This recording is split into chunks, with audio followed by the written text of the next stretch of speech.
ابو الفتوح كل الناس عايزاه، عمرو موسى في ناس مش متوافقه عليه. اعتقد ان عمرو موسى عليه توافق كبير ايضا. ربما هناك فئه من شباب الثوره بيوصموه بانه جزء من النظام السابق. انا دي نقطه فلول لا، حتى هم ليهم كلمه، هم فلول بيعتبروا، كان السيد عمر سليمان والسيد احمد شفيق هم بيطلقوا على السيد عمرو موسى كلمه ثانيه، نص فله. وحتى نص فله انما الكلام ده برضه ما ينفعش. مش عارف جابوه منين، ازاي وليه، ايه الدليل عليه.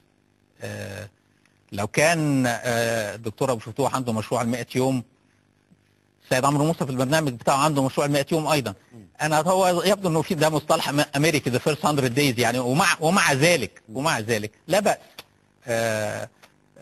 لان خلال ال 100 يوم الاولى المشاكل الكبيره اللي بيواجهها الشعب، الامن طبعا، الاختناقات، البوتاجاز، الغاز، السولار، البطاله، يعني كل هذه الخبز، كل الحاجات دي. يعني البرامج، انا لا ادعي ان انا اطلعت على برامج المرشحين اخرين. يمكن برنامج الدكتور ابو الفتوح بالصدفه في مناظره، يعني في عرض تلفزيوني كان، فسمعته الخطوط العريضه بتاعته.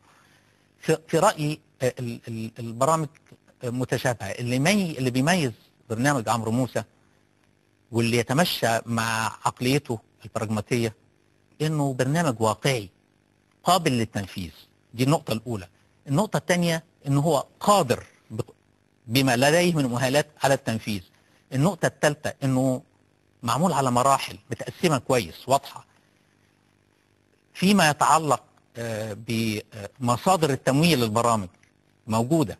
قريب جدا هيصدر ملحق للبرنامج بتاعه، مش بس في مصادر التمويل، هيبقى في الميزانيه المقرره لكل مشروع، كلام محدد.